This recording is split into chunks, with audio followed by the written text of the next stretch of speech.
Assalamualaikum warahmatullahi taala wabarakatuh. Baik teman-teman, selamat pagi.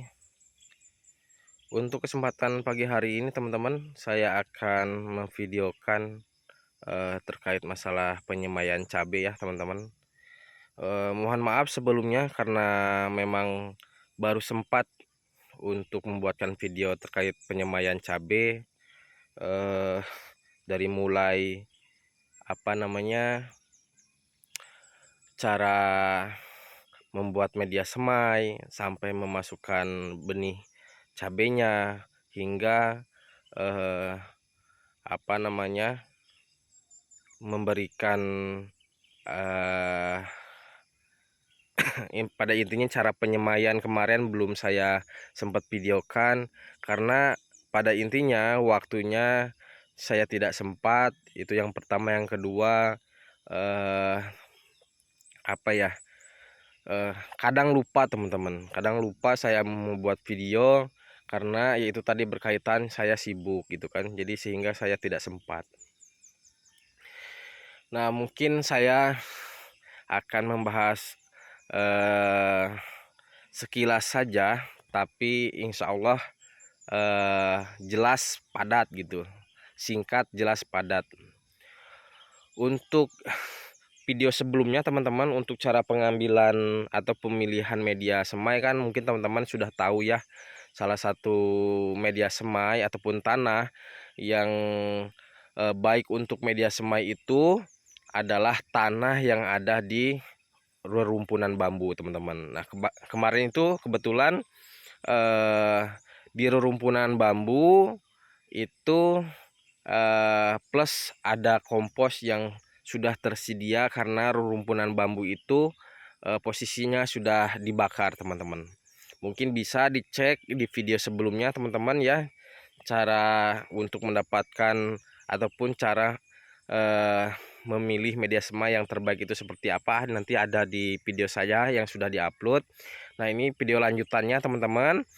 Jadi selain media semai menggunakan tanah rerumpunan bambu, dari rerumpunan bambu yang saya gunakan itu tambahannya yang kedua itu kan, yang pertama tanah tuh, yang keduanya yang kedua itu menggunakan sekam padi yang sudah dibakar teman-teman. Nah, untuk sekam bakar yang saya gunakan itu setelah dibakar ya, jarak jarak waktunya, misalnya hari ini dibakar, 1 minggu kemudian sebenarnya jarak 3 hari aja sudah bisa di ini teman-teman ya, sudah bisa dicampurkan ke tanah yang sudah diayak. Nah, kemarin juga kan, sorry, tanah yang kita dapatkan di rerumpunan bambu juga kita ayak juga teman-teman, karena biar medianya halus dan nanti tujuannya akarnya untuk memudahkan perkembangan akar. Nah, itu kita campurkan dengan sekam bakar ya, yang kita lakukan dari mulai pembakaran hingga pencampuran itu jarak waktunya itu sekitar 7 hari teman-teman. Tujuannya agar proses pendinginan itu lebih maksimal gitu. Jadi tujuannya nanti ketika media digunakan, itu sudah dalam kondisi dingin teman-teman, sehingga memudahkan kecambah untuk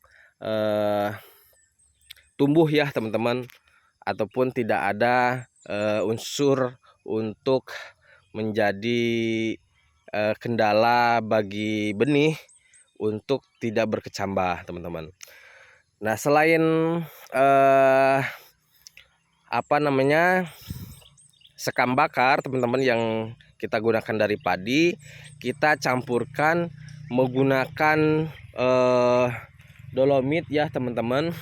Kalau dolomit relatif teman-teman ya, dolomit mau merek apa aja terserah, yang penting kita lihat kandungannya yang terbaik aja. Kebetulan yang saya gunakan itu dolomit merek ADS teman-teman gitu. Semua dolomit itu bagus teman-teman, cuman kebetulan yang saya beli itu merek ADS ya. itu juga sudah cukup, sudah sangat bagus. Nah, untuk cara pemakaiannya ataupun takarannya teman-teman, jadi kalau tanah itu eh, dengan perbandingannya ya teman-teman. Jadi kalau tanah dengan sekam bakar itu 1:1. Artinya misalnya tanahnya seember, sekamnya seember. Seandainya pun tanahnya sekarung, arang sekamnya pun 1 karung. Nah, jelas ya teman-teman untuk pencampuran antara sekam dengan tanah. Adapun untuk penambahan dolomitnya itu secukupnya aja teman-teman. Ketika sudah terlihat eh, putih merata, kebetulan kan ADS ini putih ke ke kuning susuan seperti itu. Nah, kalau terlihat warnanya dolomit itu sudah merata, saya rasa itu cukup teman-teman. Tidak ada takaran khusus ya teman-teman, karena dolomit yang saya ketahui itu tidak memberikan dampak yang negatif, karena memang tujuannya hanya untuk yang saya tujukan hanya untuk menetralkan pH teman-teman. Yang kita takutkan adalah ketika menggunakan tanah, baik maupun yang dianggap tanah kita yang dianggap itu subur, maupun dari rumpunan bambu ataupun sekam membawa unsur pH yang asam seperti itu, maka kita netralkan dengan dolomit teman-teman, sehingga untuk memudahkan, tujuannya sama, untuk memudahkan mengecambahkan pertumbuhan daripada benih cabai tersebut teman-teman. Nah, setelah itu teman-teman sudah kita campur aduk, kita aduk secara merata, baru kita masukkan ke dalam pot tray seperti yang teman-teman lihat ataupun yang kita lihat dalam video ini teman-teman. Jadi kita menggunakan semaian ini menggunakan pot tray ya teman-teman. Ini namanya pot tray. Jadi tidak menggunakan plastik polybag ataupun plastik es ya teman-teman, seperti teman-teman yang lainnya, ataupun tidak menggunakan daun gitu kan sebagai wadah. Kita tidak menggunakan itu, kita menggunakan pot tray teman-teman, lebih ke penyemaian modern.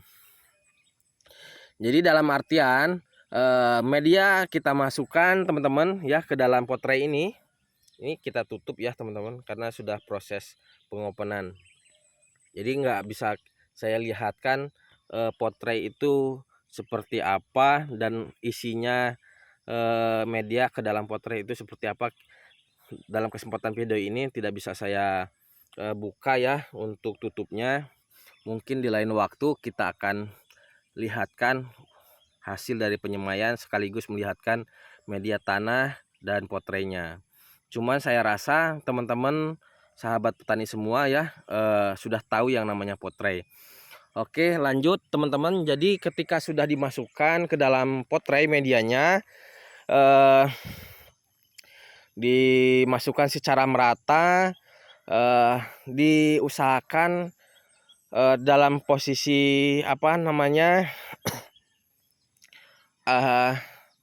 padat ya teman-teman, tapi jangan terlalu padat gitu teman-teman, agar tujuannya yang satu, kalau padat itu tujuannya maksudnya jangan terlalu padat tapi kita anggap padat lah gitu, jangan sampai terlalu padatnya. Tujuannya nanti ketika memindahkan bibit cabai ke lahan itu, si media ataupun tanah yang digunakan yang ada di perakaran itu tidak pecah ataupun tidak buyar teman-teman. Itu yang pertama, tujuan medianya agak sedikit padat ya teman-teman.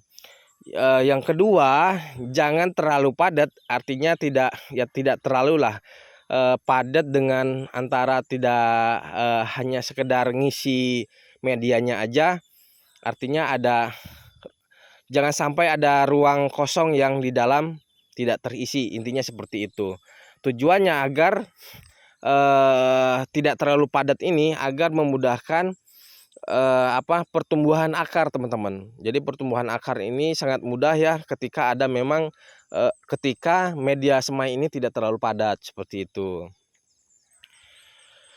Nah, untuk sampai saat ini teman-teman, penyemaian saya sudah sampai di fase pengopenan. Pengopenan ini sudah saya lakukan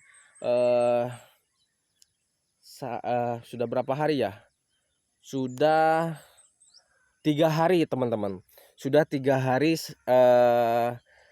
pengopenan dengan hari ini ya teman-teman. Sudah bisa dilihat teman-teman. Tujuan pengopenan itu satu, untuk membantu memecahkan kecambah ataupun mempercepat memecahkan cangkang kecambah sehingga lebih cepat untuk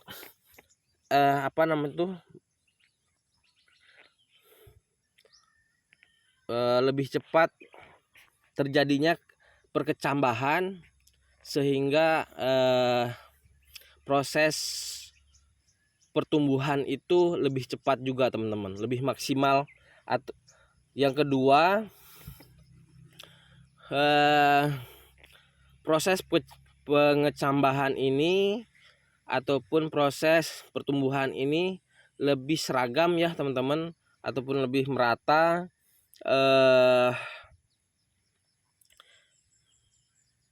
Terus proses pengopenan ini ditandai ya teman-teman dengan adanya penguapan teman-teman. Artinya tandanya penguapan ini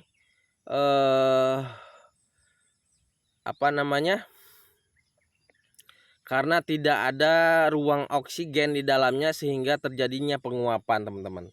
Ditandai dengan penguapan air teman-teman seperti ini. Ini air ya teman-teman yang ada di dalam plastik gitu teman-teman.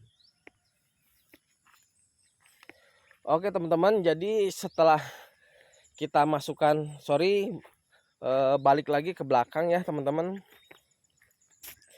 Setelah kita masukkan media semai ya teman-teman, ini sebenarnya pelajaran yang lebih penting teman-teman.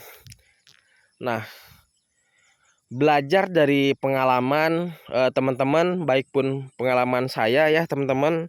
Dulu setelah media semai kita masukkan ke dalam tanah, saya siram secara merata. Misalnya hari ini, terus besoknya benih kita masukkan, itu ternyata pertumbuhan daripada bibit itu kurang subur teman-teman. Tapi secara pertumbuhan perkecambahan memang merata teman-teman. Cuman nanti proses pertumbuhannya kurang subur. Nah, makanya saya berinisiatif teman-teman, dan melihat teman-teman yang lainnya juga dari pengalamannya, ternyata kita kasih pupuk MPK teman-teman. Sebelumnya saya sangat khawatir ya teman-teman, karena berdampak daripada pertumbuhan pengecambahan dari benih.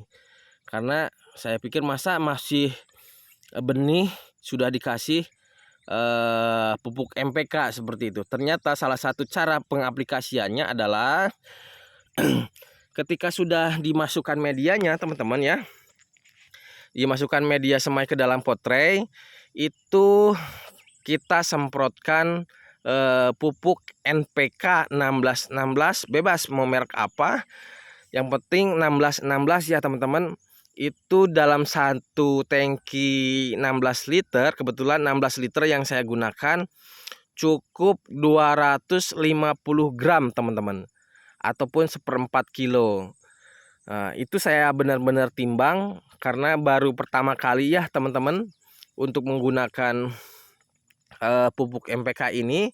Sebelum benih dimasukkan, kita semprot dulu pupuk NPK-nya sebanyak 250 gram per tangki.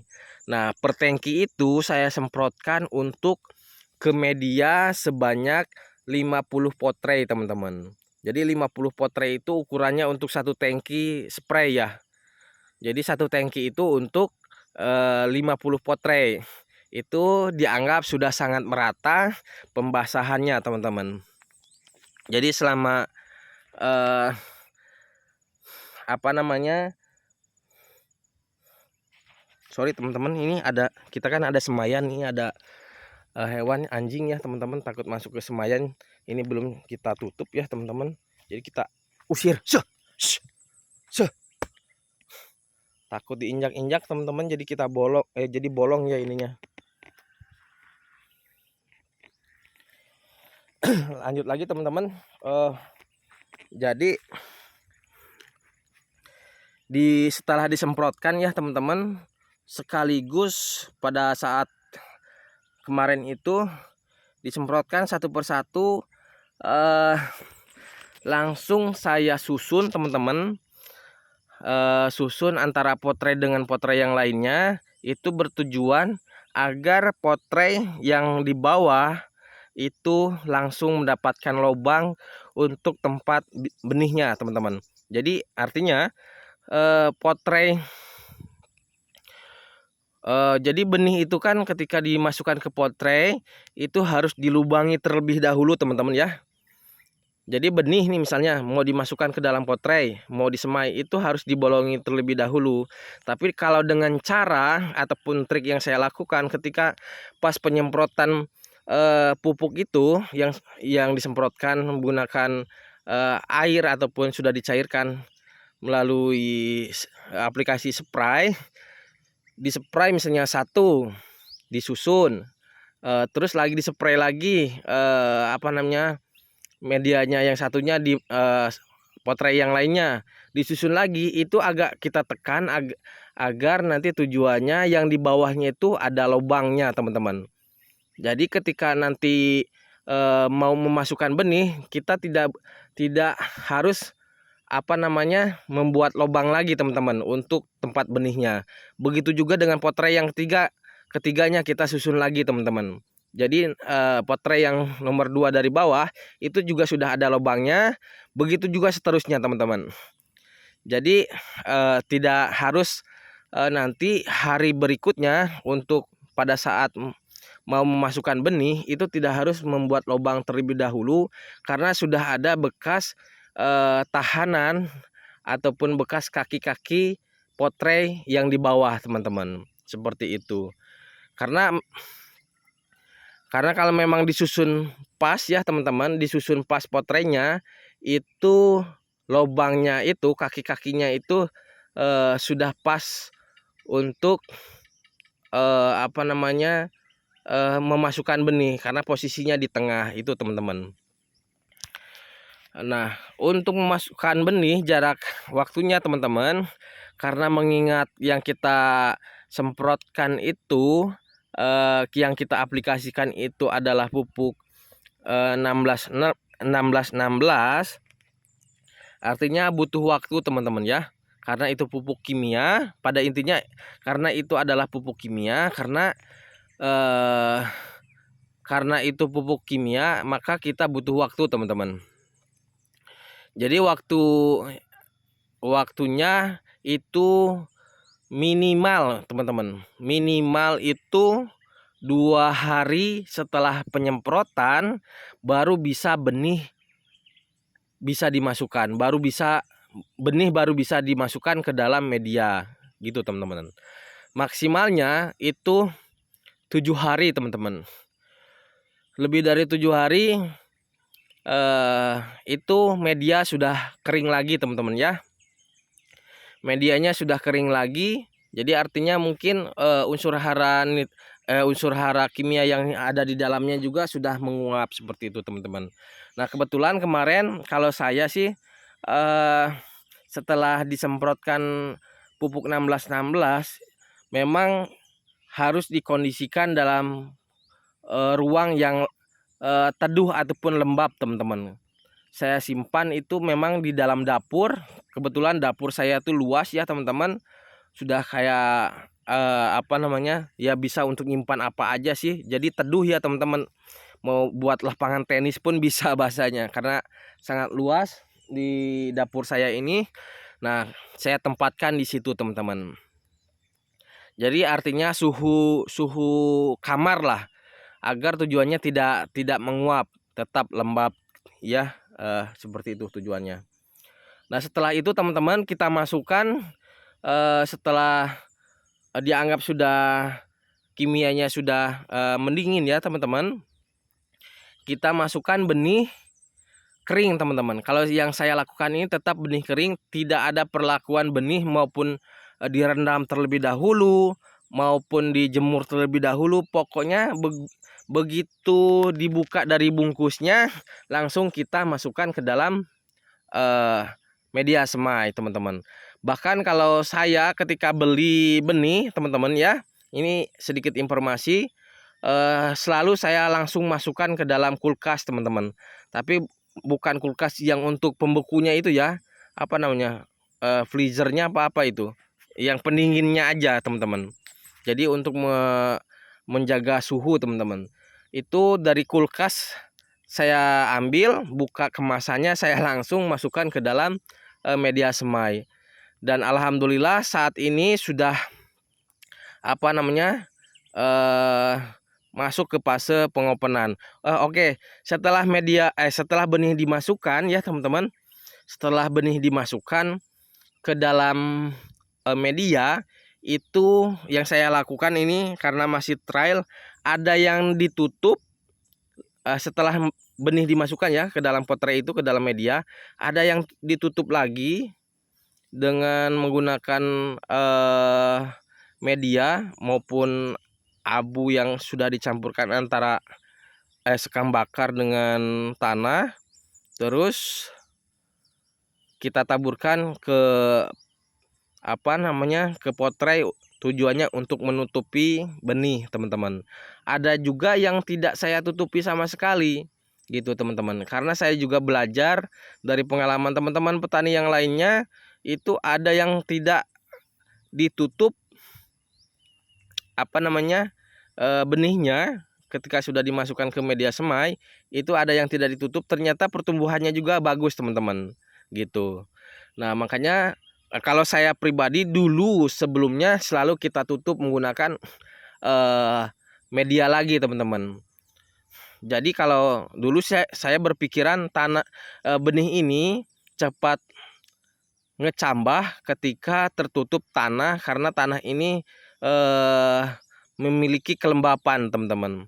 Terus kalau pelajaran dari teman-teman, pengalaman teman-teman saya, ketika dilakukan proses pengopenan ataupun teknik pengopenan itu tidak harus ditutup lagi dengan media, karena uap air dari pengopenan, contoh nih teman-teman ya, ini lagi ada proses penguapan, jadi uap ini akan menetesi benih langsung teman-teman, menetesi benih langsung, jadi bahkan lebih cepat untuk terjadinya pengecambahan dan proses pertumbuhan ke atas teman-teman. Ini contoh nih. Nah, ini sepertinya sudah tumbuh ya teman-teman, sudah, tapi nggak kelihatan ya teman-teman. Ini nggak bisa saya buka karena yang lainnya belum ada terjadi pengecambahan teman-teman ya. Jadi mungkin kisaran 3 hari lagi aja baru kita buka teman-teman ya.